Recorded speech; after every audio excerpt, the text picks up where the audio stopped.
গেটে বাত বা গাউট সম্পর্কে অনেকেই আমার কাছে জানতে চায়, স্যার হাতের আঙ্গুল ফুলে গেছে, পায়ের আঙ্গুল ফুলে গেছে, প্রচন্ড বেদনা করতেছে, এমতো অবস্থায় কি খেতে পারি, কোন ঔষধটা ভালো হবে? স্যার সরাসরি আপনার সাথে একটু দেখা করে আপনি একটা প্রেসক্রিপশন করে দেবেন। জি বলি, হ্যাঁ আপনি আসুন, আমার চেম্বারে আপনাকে স্বাগতম। তো গাউট বা বিভিন্ন জয়েন্টের ব্যথা, এগুলো জানার আগে আপনাকে জানতে হবে what is uric acid. Uric অ্যাসিডটা কি? ইউরিক অ্যাসিডটা কেন বাড়ে, এটা বাড়লে কি হয়, এই বিষয়টা জানলেই আপনি গাউট সম্পর্কে বা গেটে বাত সম্পর্কে কিন্তু আপনি জানতে পারবেন। এই ব্যাপারে আমি সংক্ষিপ্ত একটা ধারণা দেব, মনোযোগ সহকারে ভিডিওটা দেখার আমন্ত্রণ রইল। আসসালামু আলাইকুম রহমতুল্লাহি ওয়া বারাকাতুহু। আমি ডাক্তার মীর শহীদুল ইসলাম, আমার চেম্বার শুভেচ্ছা 255, ঐতিহ্যবাহী শেখঘাট, সিলেট। যে কোনো একটা সার্চ ইঞ্জিনে ডাক্তার মীর শহীদুল ইসলাম কথাটি লিখে সার্চ দিলে আপনি আমার সম্পর্কে বিস্তারিত তথ্য পেয়ে যাবেন। দর্শক শ্রোতা, আলোচনা করব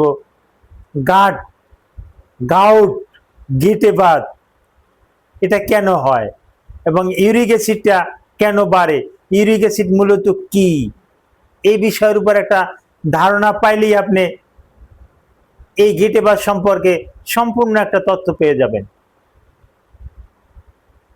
যে প্রথমে জেনে নেই যে ইউরিক অ্যাসিডটা কি। What is uric acid? Uric অ্যাসিডটা হলো শরীরের একটা বর্জ্য পদার্থ, যা পিউরিন থেকে তৈরি হয়। পিউরিন থেকে তৈরি হয় এই বর্জ্য পদার্থটা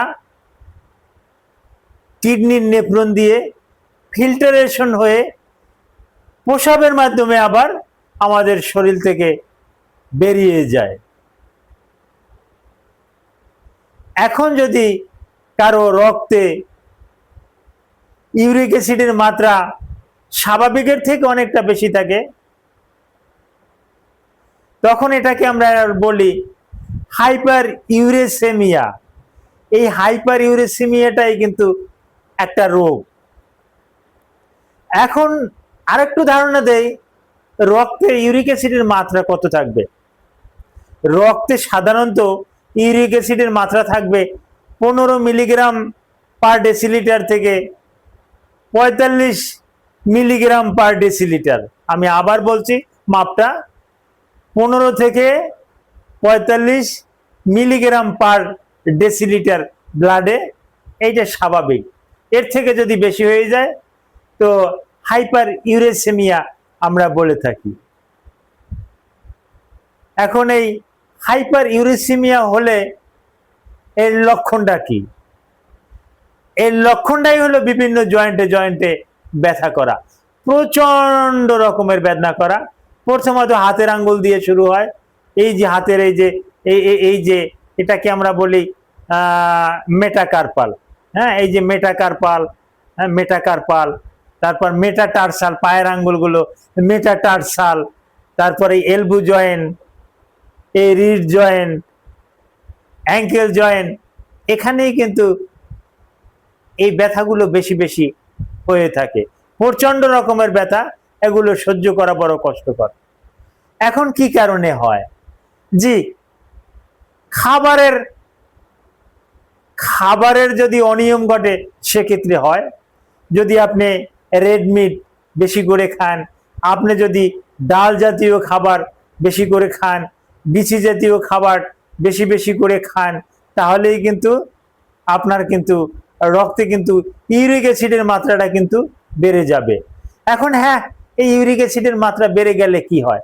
ইউরিক অ্যাসিডের মাত্রাটা যদি স্বাভাবিকের থেকে বেড়ে যায়, হাইপার ইউরেসেমিয়া হয়, তাহলে কিন্তু পাইলোনেফ্রাইটিস হতে পারে, কিডনির অনেক সমস্যা হতে পারে এবং কিডনিতে কিন্তু স্টোন জমতে পারে, কিডনিতে পাথর জমতে পারে। এর চিকিৎসা কি? এখন রোগীর ধরন বুঝে আমরা চিকিৎসা দিয়ে থাকি। কিছু খাদ্য অভ্যাস পরিবর্তন করতে বলি, যে খাদ্য অভ্যাস পরিবর্তন করেন ভালো হয়ে যাবে। অ্যালোপুরিনল হাইড্রোক্লোরাইড সহ আরো বেশ কিছু ঔষধ আমরা রোগীদেরকে দিয়ে থাকি, যেটা ভালো একটা রেসপন্স পাওয়া যায়। তো গাঁট যাতে হয়ে থাকে, গাউট বা ওই ইউরিক অ্যাসিডের মাত্রা বেড়ে গেলে আপনার কি করণীয়, কার কতটুকু আছে, ভিডিওর কমেন্ট বক্সে জানিয়ে দেবেন। আমি কিন্তু এগুলোর আবার আপনাকে রিপ্লাই দেব। Thank you all.